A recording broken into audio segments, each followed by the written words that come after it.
Okay, so we got it cleaned out a little bit. Let's go ahead and put it on this guy. Let's do a little bit test firing so we can fire it up.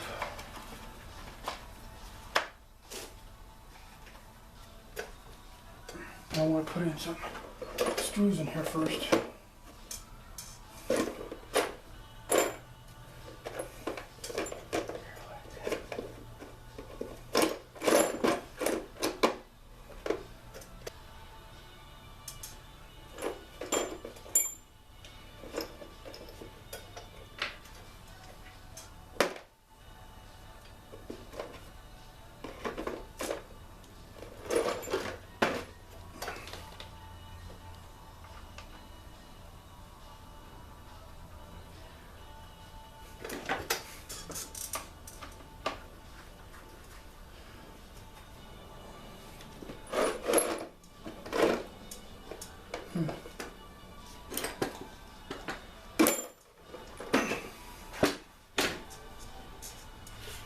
Go ahead and put, what I'm going to do is I'm just going to do a little test start here.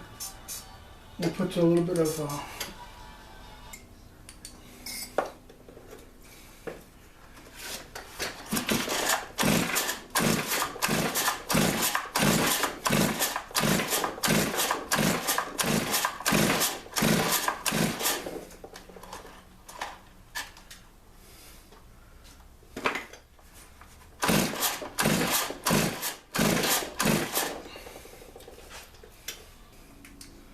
I should do good, hopefully.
Ah, shoot. Well, I need to go, guys. The thing is that this thing's already run out of power already. So I'll talk to you later. I'll see how this goes.